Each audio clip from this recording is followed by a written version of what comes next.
28 रजब 1342 हिजरी की रात वो शब सियाह थी जिसके बाद मुस्लिम उम्मा ने कोई सुबह ना देखी। मुस्तफ़ा कमाल ने इस्तांबुल के गवर्नर को हुक्म दिया कि सुबह तुलू होने से पहले खलीफा अब्दुल मजीद तुर्की छोड़ चुके हों। इस हुक्म पर फौज और पुलिस की मदद से अमल दरामद किया गया और खलीफा को मजबूर कर दिया गया कि वो जिला वतन हो जाएं। 3 मार्च 1924 को सुबह यह ऐलान किया गया कि अजीम कौमी असम्बली ने खिलाफत के खात्मे और मजहब के दुनिया से अलहदगी के कानून की मंजूरी दे दी। बरतानवी सेक्रेटरी खारजा लॉर्ड क्रिजन ने कहा कि तुर्की को तबाह कर दिया गया है, अब वो कभी भी अपनी अजमत रफ्ता बहाल नहीं कर सकता क्योंकि हमने उसकी रूहानी ताकत को तबाह कर दिया, यानी खिलाफत और इस्लाम। खिलाफत के खात्मे के बाद उम्मत की हालत ऐसी हो गई जैसे परवरिश तलब बच्चा अपने वालिदैन के साए से महरूम हो जाए और खुदगर्ज दुनिया में अपनी बका की जंग लड़ने के लिए तन्हा रह जाए। खिलाफत के खात्मे के साथ ही इस्तेमारी कुफार भूखे भेड़ियों और गिद्धों की तरह इस उम्मत पर हमलावर हो गए। उन्होंने इस उम्मत का खून चूसने के लिए एक दूसरे से लड़ने से भी गुरेज न किया। इस्लामी शरीयत को मुअत्तल कर दिया गया।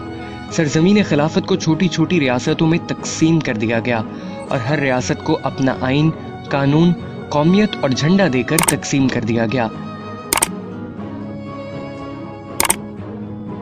इस्लाम दुश्मन ताकतें खिलाफत को मुनहदिम करना क्यों जरूरी समझती थीं, इसका पता एक वाक़ये से चलता है।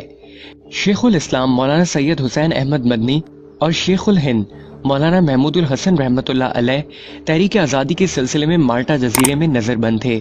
वहाँ एक अंग्रेज अफसर था जिसका किसी जुर्म में कोर्ट मार्शल हुआ था और वो भी वहाँ सजा काट रहा था। हजरत मौलाना हुसैन अहमद मदनी ने उससे पूछा कि खिलाफत उस्मानिया मुसलमानों की एक कमजोर सी खिलाफत है, क्या वजह है कि बरतानिया, फ्रांस और इटली उसके पीछे पड़े हुए हैं।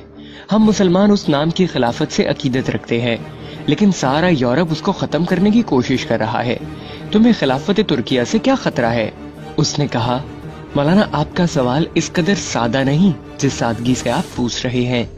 याद रखिए, खिलाफत उस्मानिया एक कमजोर सी खिलाफत है, मगर कुस्तुनतुनिया में बैठा हुआ खलीफा आज भी किसी गैर मुस्लिम मुल्क के खिलाफ ऐलान जंग कर दे तो मराकश से लेकर इंडोनेशिया तक मुसलमान नौजवानों की भर्ती शुरू हो जाएगी। सारा यूरोप इन 2 लफ्जों यानी खिलाफत और जिहाद से कांपता है। यूरोप के तमाम ममालिक मुत्तहिद होकर इन 2 लफ्जों की कुव्वत को खत्म करना चाहते हैं और उन्होंने ये कर दिखाया है। खलीफा अब्दुल मजीद सानी की माजूली और सकूत खिलाफत का इक़दाम उम्मत मुस्लिमा के लिए 20वीं सदी का सबसे बड़ा हादिसा था। मुसलमानों का मुस्तकबिल तारीख हो गया। मुकामात मुक़द्दसा गयार के कब्जे में चले गए। आलम अरब में इसराइल ने जन्म लिया। पाकिस्तान 2 लख्त हुआ। अफगानिस्तान में आतिश फिशां फटा। बाबरी मस्जिद ने चीखो पुकार की। वादी कश्मीर मुसलमानों का मक्तल बन गई। इराक का अर्क निकाल दिया। लबनान खून में नहा गया। शाम और बर्मा के मजलूम मुसलमानों के खून से होली खेली जा रही है।